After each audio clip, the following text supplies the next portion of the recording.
Hi, thanks for joining me. I'm Mindy Mandell, and this is a read-along series on Plato's Parmenides. And I am reading from the Loeb Classical Library. This is the Harold North Fowler translation. For those of you who don't have the physical copy, there is a PDF link in the description box.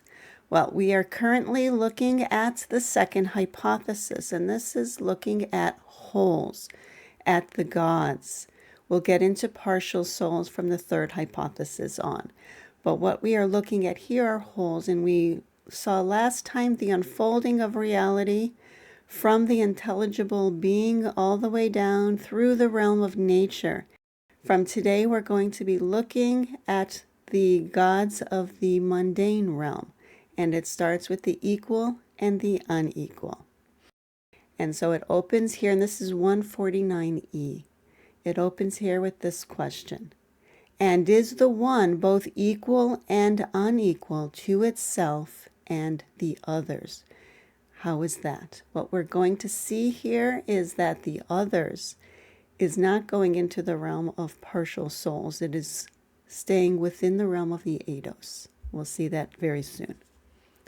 If the one were greater or less than the others, or again, the others greater or less than the one, is it not true that the one, considered merely as one, and the others, considered merely as others, would be neither greater nor less than one another, so far as their own natures are concerned? But if in addition to their own natures they both possessed equality, they would be equal to one another. Or if the others possess greatness and the one smallness, or vice versa, that class to which greatness was added would be greater, and that to which smallness was added would be smaller? Certainly.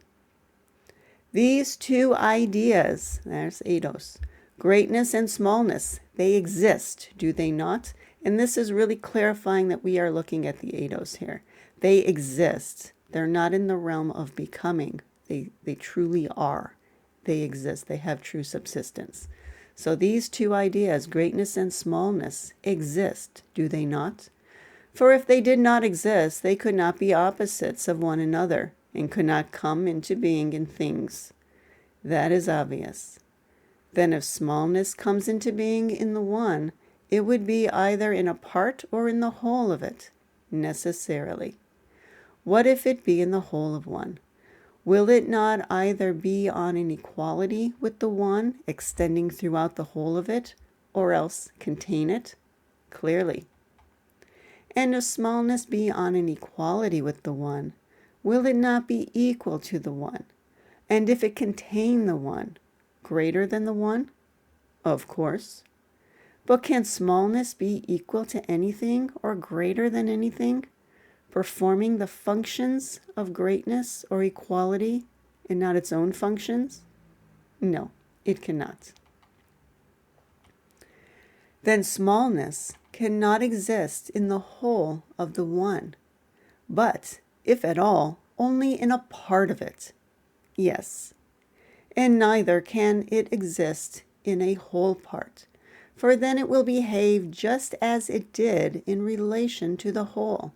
It will be equal to or greater than the part in which it happens to exist. Inevitably. Then smallness will never exist in anything, either in a part or in a whole, nor will anything be small except absolute smallness. So it appears. Nor will greatness exist in the one, for in that case something other than absolute greatness and differing from it, namely that in which greatness exists, would be greater, and that although there is no smallness in it, which greatness must exceed if it be great. But this is impossible, since smallness exists nowhere. True. But absolute greatness is not greater than anything but absolute smallness, and absolute smallness is not smaller than anything but absolute greatness. No. Then other things are neither greater nor smaller than the one, if they have neither greatness nor smallness, nor have even these two the power of exceeding or being exceeded, in relation to the one, but only in relation to each other. Nor can the one be greater or less than these two or than other things, since it has neither greatness nor smallness. And I'll just point out here that there is the sense in which the one is transcendent over all of these realms, and therefore is not relative to any of them. However, it also is immanent within them, and we saw at the very beginning of the second hypothesis that the one is never separate from being, and being is never separate from the one. And so there is the immanent aspect as well, and so that is also going to be represented here. Then if the one is neither greater nor smaller than the others, it can neither exceed them nor be exceeded by them? Certainly not. Then that which neither exceeds nor is exceeded must be on an equality. And being on an equality, it must be equal, of course. And the one will be in the same relation to itself also. If it have in itself neither greatness nor smallness, it cannot be exceeded by itself or exceed itself. It would be on an equality with and equal to itself. Certainly. The one is then equal to itself and to the others, evidently. But the one, being within itself, would also be contained by itself, and since it contains itself, it would be greater than itself. And since it is contained by itself, it would be less than itself. Thus the one would be both greater and less than itself. Yes, it would. And is it true, moreover, that nothing can exist outside of the one and the others? Of course. And again, exist there in the sense of true being. But that which exists must always exist somewhere. Yes. And that which exists in anything will be smaller and will exist in the greater. One thing cannot exist in another in any other way, can it? No, it cannot. Now, the logic here, of course, is quite different from the first hypothesis, which did not exist anywhere and was not either in itself or in another. Now, though, we're looking at the realms of reality, and there is an order in the realms of reality. And this is part of the intelligibility of reality, that there is an order to it. Everything has its own proper place. And so what we're seeing here is really stressing the unfolding and the order in the unfolding of reality. But since there is nothing else apart from the one and the others, and they must be in something, must they not be in one another, the others in the one and the one in the others, or else be nowhere at all? Clearly, the one is never separate from being, being is never separate from the one. And because the one is in the others will be greater than the one, since they contain it, and the one less than the others, since it is contained. But because the others are in the one will, by the same reasoning, be greater than the others, and the others less than the one. So it appears. Then the one is equal to and greater and less than itself and the others, evidently. And if equal and greater and less, it will be of equal and more and less measures with itself and the others. And since of equal, more and less measures, of equal, more and less parts, of course. And being of equal and more and less measures, it will be less and more in number than itself and the others, and likewise equal in number to itself and the others. How is that? If it is greater than any things, it will be of more measures than they, and of as many parts as measures. Similarly, if it is less or equal, the number of parts will be less or equal. True. Then one, being greater and less than itself and equal to itself, will be of more and less measures than itself, and of equal measures with itself. And if of measures, of parts also? Of course. And being of equal parts with itself, it will also be equal in number to itself, and if of more parts, more in number, and if of less parts, less in number than itself, clearly. And will not the one possess the same relation towards other things, because it is shown to be greater than they? Must it not also be more in number than they? And because it is smaller, less in number? And because it is equal in size, must it not be also equal in number to the others? Oh yes, it must. And so once more, as it appears, the one will be equal to, greater than, and less than itself and other things in number. Yes, it will. And so one thing that we're seeing there is that there's the unfolding of reality where some things are higher and they're related to the equal, whereas at the lower, as you go through the series, you have more of the unequal being represented. And you also see here that the one unfolds at each level or realm, if you will, of being. And now we get into time.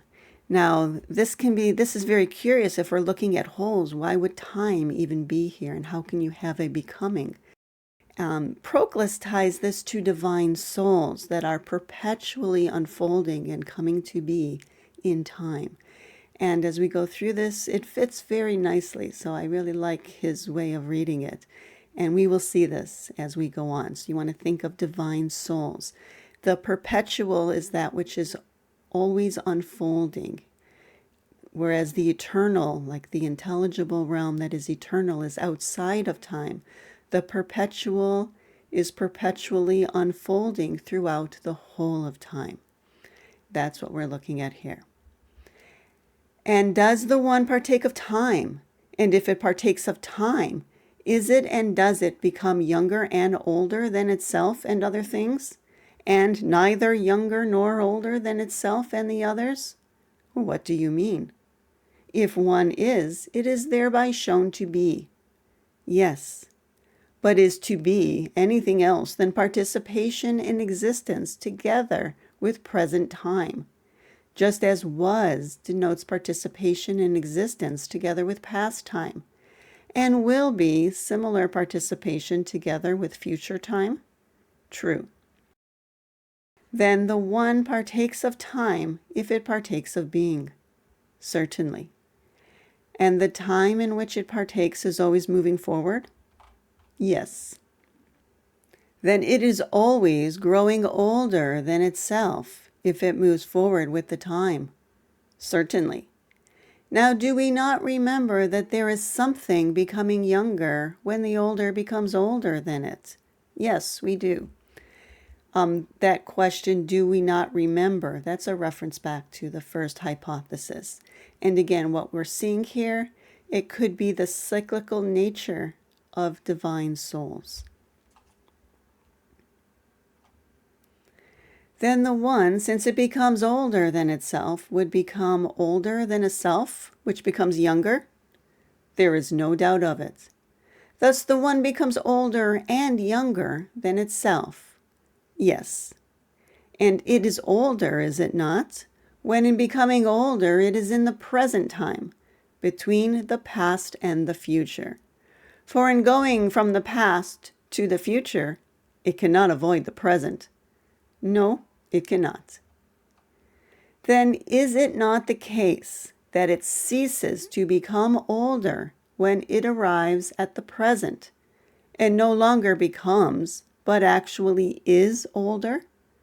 For while it moves forward, it can never be arrested in the present, since that which moves forward touches both the present and the future, letting the present go and seizing upon the future, proceeding or becoming between the two, the present and the future. True. Beautiful image there, by the way. But if everything that is becoming is unable to avoid and pass by the present, then when it reaches the present, it always ceases to become, and straightway is that which it happens to be becoming. Clearly. The one, then, when in becoming older it reaches the present, ceases to become, and it straightway is older. Certainly. It therefore is older than that than which it was becoming older, and it was becoming older than itself. Yes, and that which is older than that which is younger, is it not?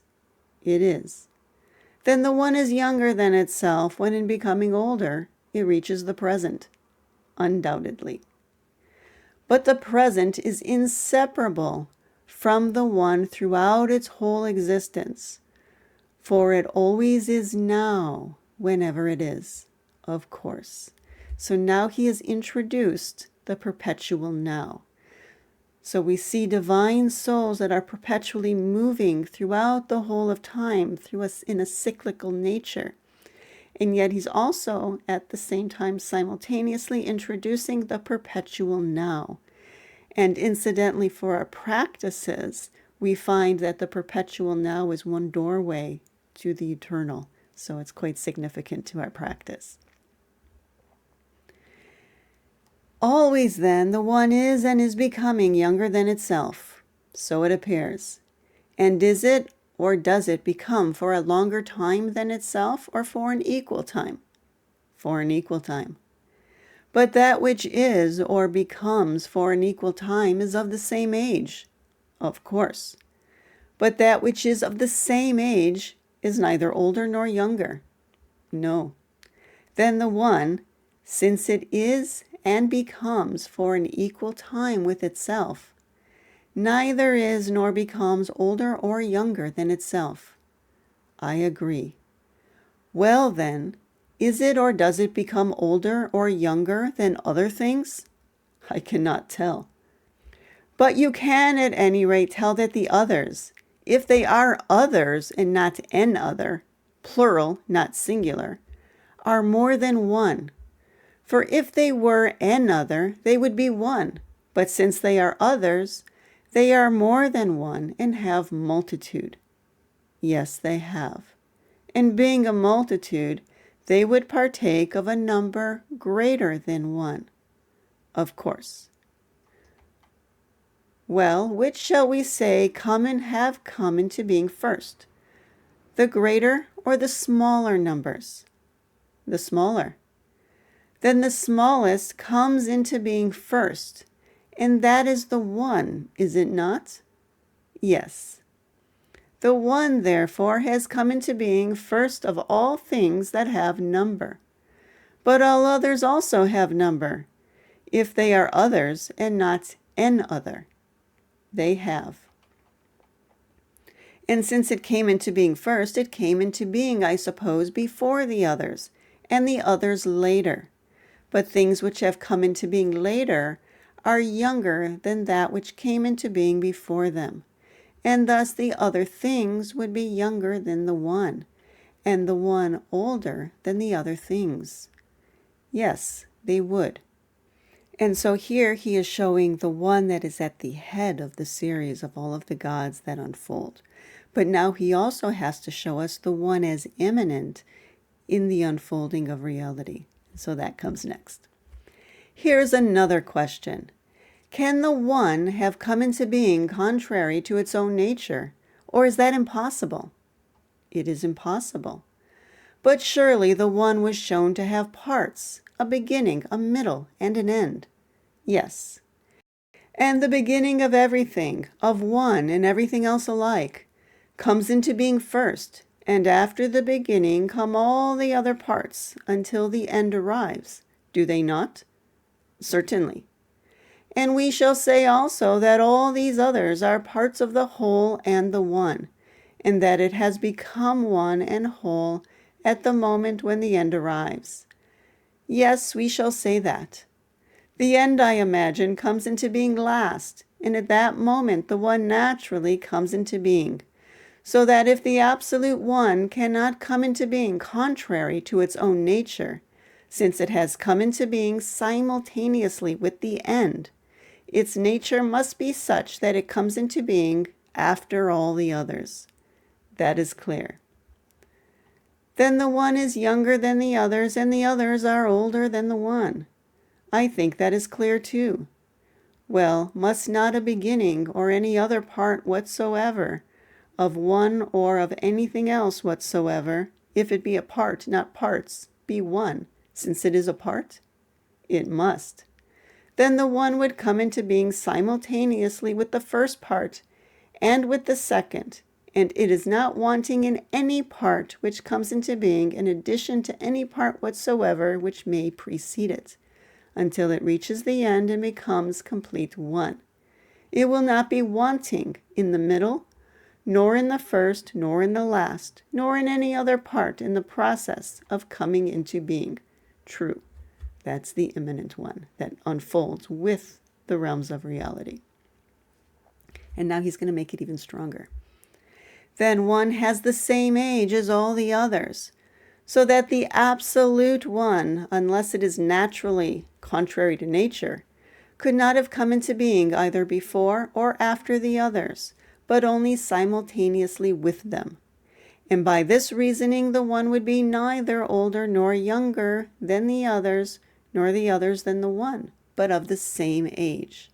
But by the previous reasoning, the one would be older and younger than the others, and likewise the others than the one. Certainly. So it's always unfolding with being, and in that sense, it's always the same age. But if you compare, say, what's higher in the series to what is lower, or vice versa, then you can talk about younger and older. But it's all immanent. It's all the immanent one. In this state, then, it is, and in this way, it has come into being. But what about the one becoming older and younger than the others, and the others than the one, and becoming neither older nor younger? Is it the same with becoming as with being, or otherwise? I cannot say.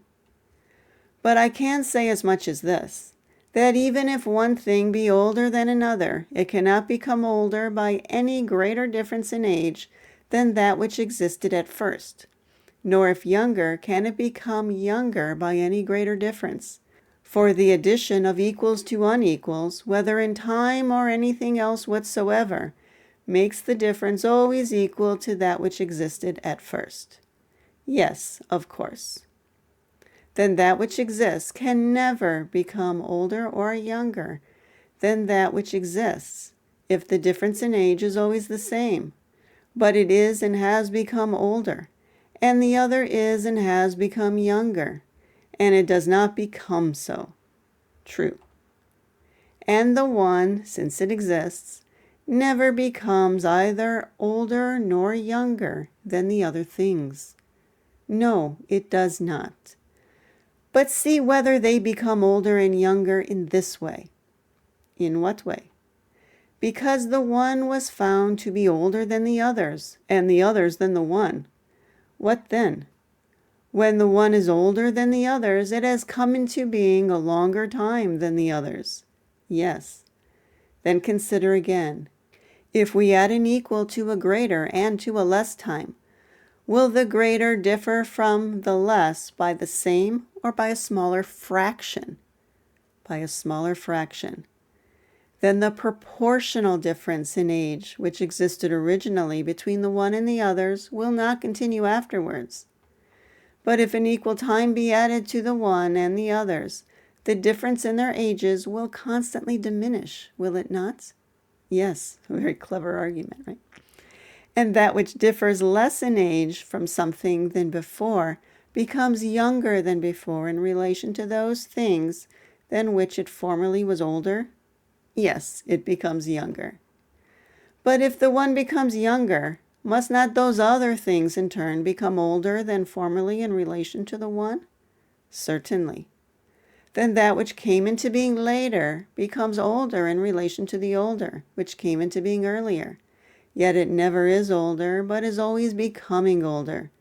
For the latter always tends towards being younger, and the former towards being older. And conversely, the older becomes, in the same way, younger than the younger. For as they are moving in opposite directions, they are becoming the opposites of one another. The younger older than the older, and the older younger than the younger. But they cannot finish the process of becoming. For if they finished the process of becoming, they would no longer be becoming, they would be. But as the case is, they become older and younger than one another. The one becomes younger than the others because, as we saw, it is older and came into being earlier. And the others are becoming older than the one because they came into being later. By the same reasoning, the others stand in the same relation to the one, since they were seen to be older than the one and to have come into being earlier. Yes, that is clear. Then, from the point of view that no one thing becomes older or younger than another, inasmuch as they always differ by an equal number, the one cannot become older or younger than the others, nor the others than the one. But insofar as that which comes into being earlier must always differ by a different proportional part from that which comes into being later, and vice versa, from this point of view, the one and the others must necessarily become older and younger than one another. Must they not? Certainly. For all these reasons, then, the one both is and becomes both older and younger than both itself and the others, and neither is nor becomes either older or younger than either itself or the others. Perfectly true. But since the one partakes of time and can become older and younger, must it not also partake of the past, the future, and the present? It must. Then the one was and is and will be and was becoming and is becoming and will become. Certainly. And there would be and was and is and will be something which is in relation to it and belongs to it? Certainly. And now here is the conclusion to the second hypothesis. There would be knowledge and opinion and perception of it. There must be, if we are now carrying on all this discussion about it. You are right. And it has a name and a definition. It is named and defined. And all the similar attributes which pertain to other things pertain also to the one. That is perfectly true. So everything that was denied in the first hypothesis is affirmed in the second. And that brings us to the end of the second hypothesis. From my next video, I'll look at the third hypothesis. We'll look actually the third, fourth, and fifth together. And this is looking at partial souls and how they relate to the one in light of the one existing. So I do hope you'll join me for that. If you have any questions or comments about what I covered here today, please put that in the comment section below. And I thank you for watching. Until next time.